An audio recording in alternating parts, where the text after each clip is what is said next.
মা দেখে আসবো মানে বিনু কি আশ্রমে চলে গেছে? হ্যাঁ বেটা, রাত উৎসবের পরে বিনু আশ্রমে চলে যাবে তেমনটাই তো কথা ছিল।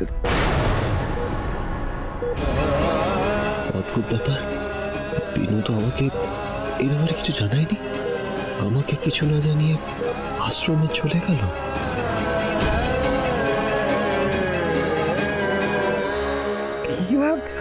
কি ভাবছো বেটা? তোমার মনে খুব অশান্তি হচ্ছে তাই না? একটা কাজ করো বেটা, তুমি যাও আশ্রমে, যাও গিয়ে বিনুর সঙ্গে দেখা করে এসো। যদি দেখো আরে বিনু ভালো নেই তাহলে রাখতে হবে না, তুমি বিনুকে নিয়ে চলে এসো। এখনো কৃষের মনে দ্বন্দ্ব চলছে, আরো চাপ দিতে হবে। আমি আমি যার এবার বহন করতে পারছি না বেটা। মা মা মা মা প্লিজ প্লিজ প্লিজ মা প্লিজ, তুমি এত কথা বলো না মা। আচ্ছা আচ্ছা আচ্ছা ঠিক আছে, আমি বিনুর কাছে যাবো আর আমি বিনুর সাথে কথা বলবো। বেটা তোমাকে আরেকটা কথা দিতে হবে বেটা। এই যে তোমার সাথে আমার কথাগুলো হলো, এটা তুমি কাউকে বলবে না, বাড়ির কাউকে না, কেমন?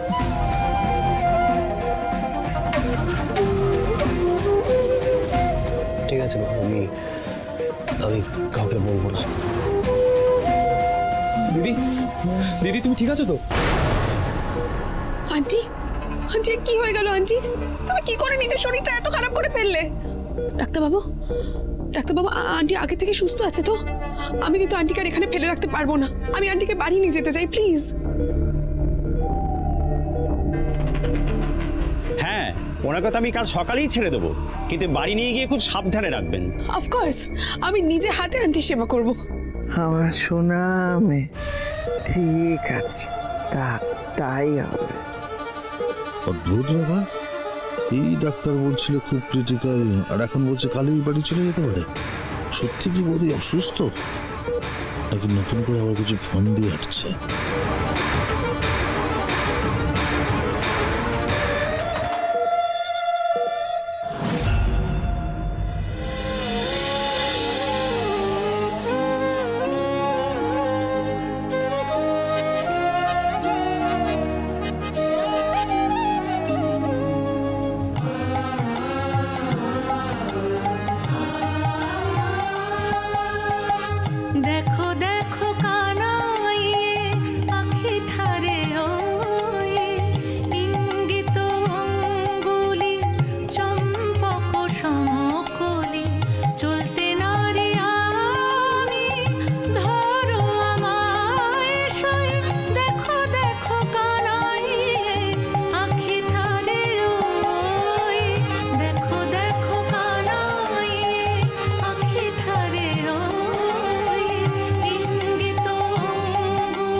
আশ্রম আর কত দূর কে জানে, যাচ্ছি তো যাচ্ছি।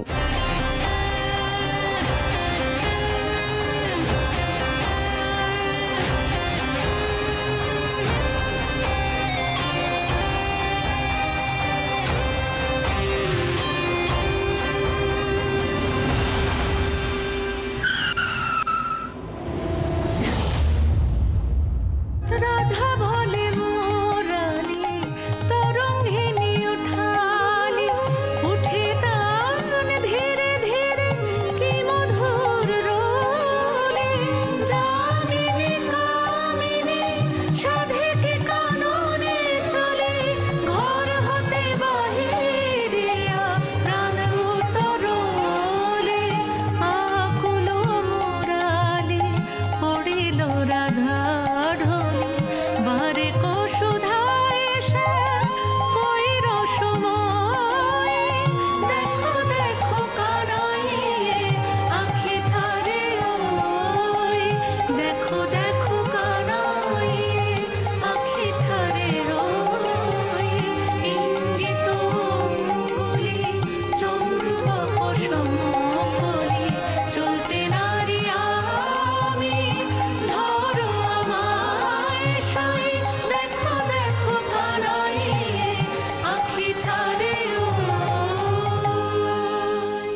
জয় রাধা মাধবের জয়, জয় রাধা মাধবের জয়।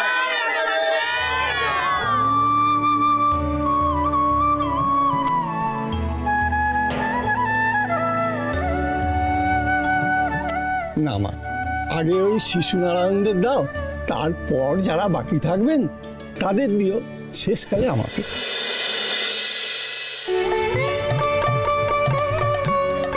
দিদি তুমি খুব মিষ্টি।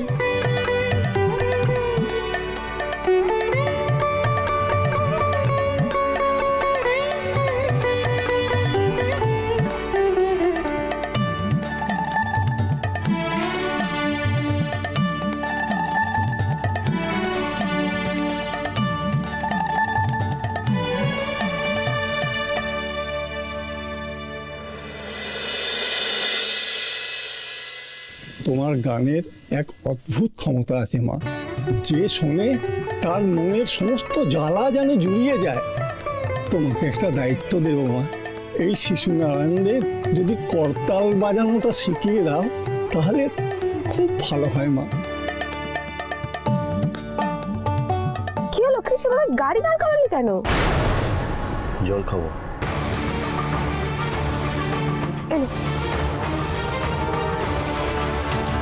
এটা তো গরম জল, তুই জানিস না আমি ঠান্ডা জল ছাড়া খাই না।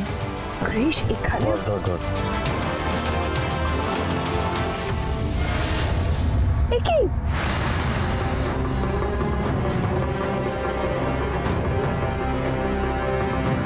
এভাবে কেউ গাড়ি রাস্তায় দরজা খোলে? বড় লোকের ছেলে হাতে 4 চাকা পেয়ে ধরাকে সরাগান করছে। দাদা আই এম এক্সট্রিমলি সরি, আমি আসলে খেয়াল করিনি, আমার বড় অন্যায় হয়ে গেছে। আর আপনার কোনো বড় ইনজুরি না? আপনার তো কোনো বড় ইনজুরি হয়নি, যাক ঠিক আছে। ইনজুরি হয়নি মানেটা কি? দেখছেন না হাত ফাত ছুড়ে গেছে। দাদা দাদা এই নিন, আপনি এটা প্লিজ রাখুন। আই এম ভেরি সরি, আমি একদম খেয়াল করিনি, আমার ভুল হয়ে গেছে।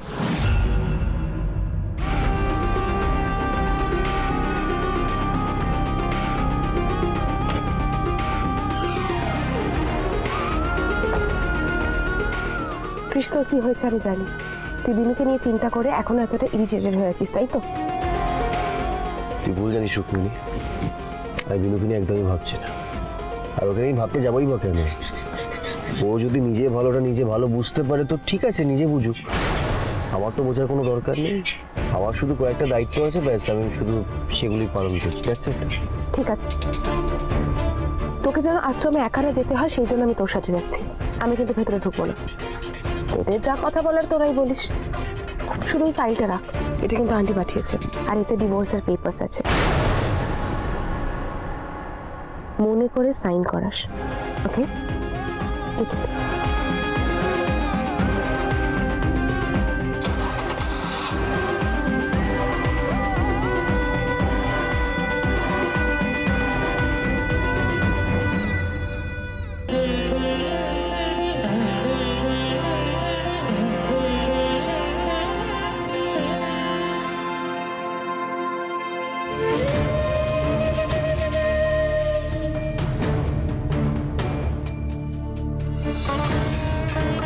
দেখ, আমাকে ভুল বুঝিস না।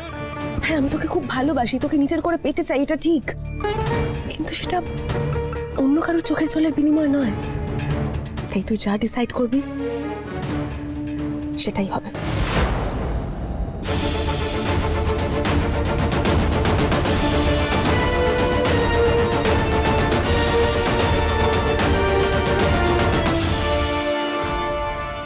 ওই ডিভোর্স পেপারে বিনুর সাইন না নিয়ে আমি কোথাও যাব না। আর আমাকে এটাও ইনশিওর করতে হবে বিনু যেন কোনোভাবেই কৃষের সাথে আর ওই বাড়ি ফিরতে না পারে।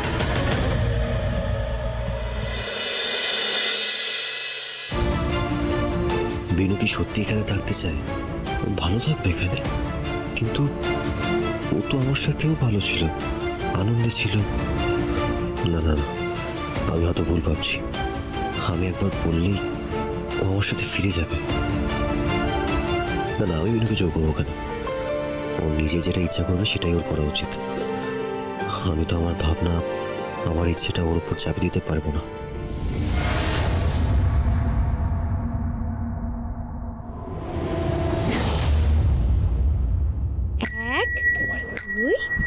আচমকা কোনো দমকা হাওয়ার মতো ঘরে রাঙিনা এলে তুমি, কি গান শোনালে মনে ঠিকানায়, কিসের জাদুতে সময় ভুলি, তুমি যে আমার বৃন্দাবন বিলাসিনী।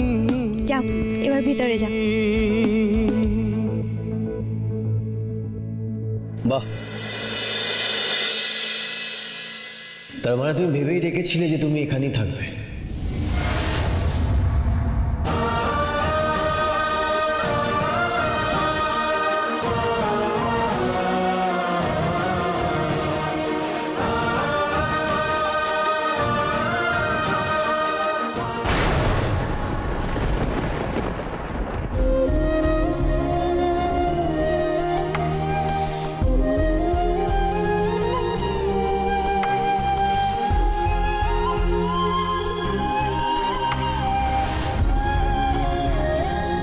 সৌরে বাবু, আপনি এখানটাতে?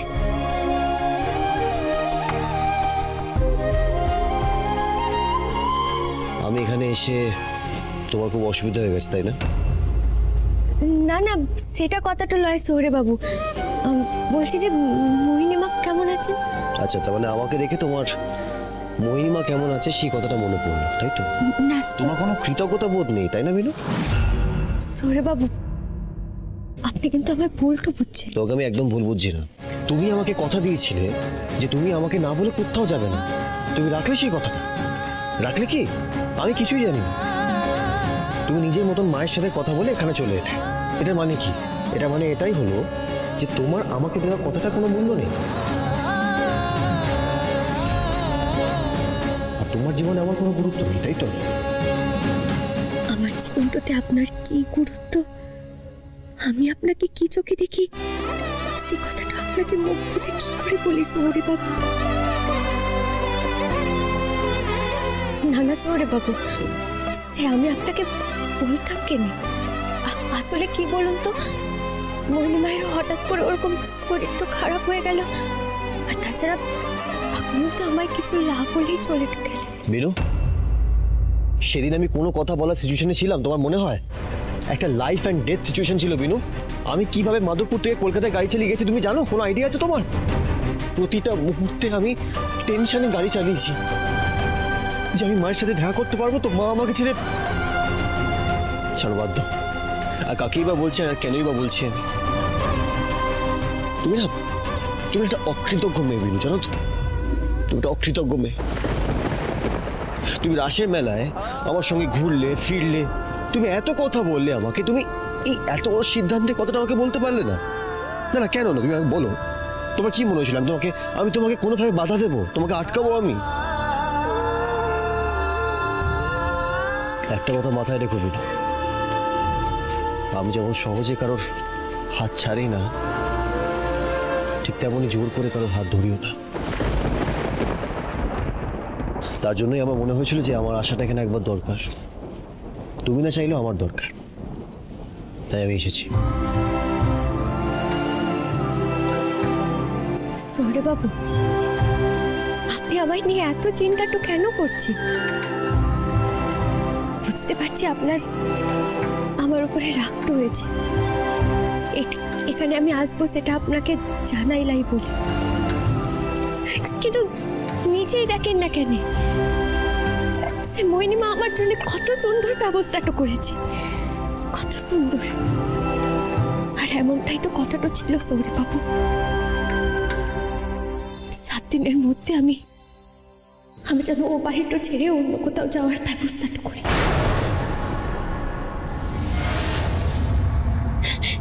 দেখেন না কেন কত সুন্দর জায়গাটাতে আমি এসেছি, তারপরেও আপনি আমায় নিয়ে এরকম দুশ্চিন্তাটা করছেন। সৌরে বাবু, আপনি চিন্তাটা করবেন, আমি এখানে খুব ভালো আছি।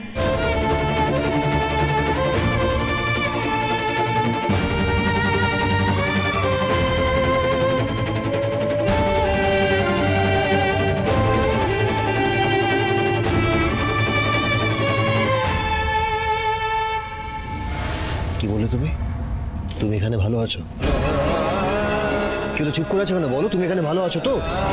আমি মাধবের নামে নিজের জীবনটা সঁপে দিয়েছি সৌরে বাবু। এখন এই আশ্রমটাই আমার জন্য সব কিছু বটে। আপনি আমার জন্য অনেক কিছু করেছেন সৌরে বাবু, সেটা আমি সারা জীবনেও বলতে তো পারবো নাই। তবে আপনার জীবনে আমার কোনো স্থান তো লাইছে, তাই আমার মনে হয় আপনার এখানে আসাটা উচিত হয়। আপনি সৌরে বিপির সঙ্গে সুখে সংসারটা করুন সৌরে বাবু। সৌরে বিপি আপনাকে খুব ভালো তো বাসে বটে।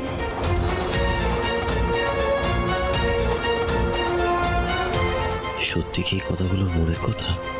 আমাকে ওর জীবন থেকে বাদ দিয়েও ভালো আছে এখানে? কি হলো সৌরে বাবু, এখনো বুঝি আপনি আমায় নিয়ে চিন্তা তো করছেন? বললাম তো আপনি আমার জন্য অনেক কিছু করেছেন, আমাকে নিয়ে আপনি আর ভাববেন না।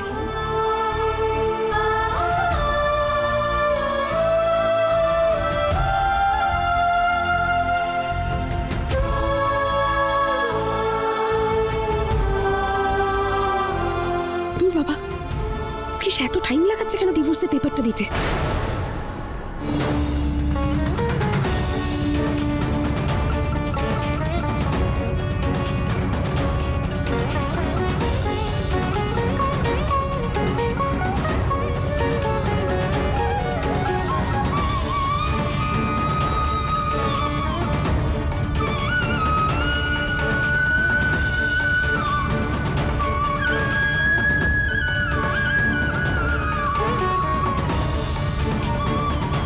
এবার বুঝলাম আপনার এখানে আসার কারণটা। তবে আপনার চিন্তার কিছু নাই সৌরে বাবু, এই কাগজগুলোটা সইটো লা হলেও আমি আপনার আর সৌরে বিপির মাঝখানে কখনো আসবো না। মিনু, আমি কিন্তু এই কাগজগুলো সৌরে বাবু, কলমটা দিন আমি সইটো করে দিই।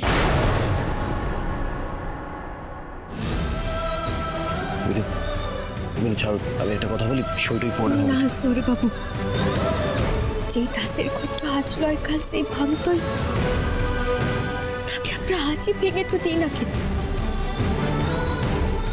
দিন, আপনি আমাকে কলমটা দিন।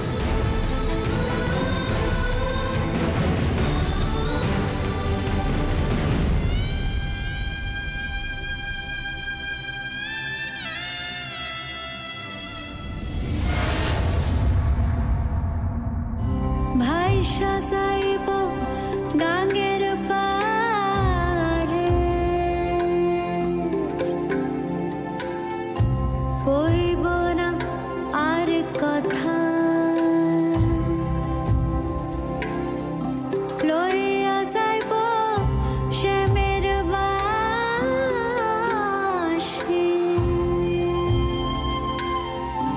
রাইখা যাইব ব্যথা,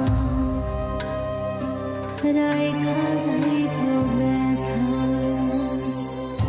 ভাইসা যাইব গাঙ্গের পারে, কইব না আর কথা, লইয়া যাইব শ্যামের বাঁশি,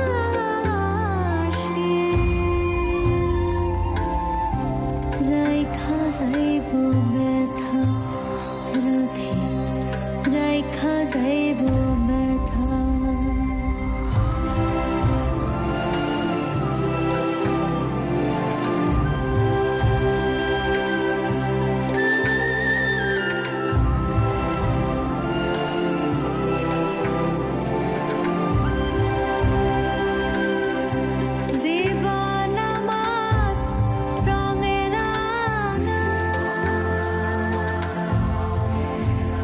এলেন সৌরে বাবু, আপনিও এবার সইটা করলেন। আপনার জীবনের সব থেকে বড় বিপদটা ছিল এই বিনু। আজ এই বিনু আপনার জীবনটা থেকে চলে গেল। কি হলো? অপেক্ষা করছেন কেন? যে কাজটা এমনিও করতে হবে সে কাজটাকে তো ফেলে রেখে লাভ নাই। লিন কেনে সইটা করে লিন। আর কথা লইয়া যাইব শ্যামের বাঁশি,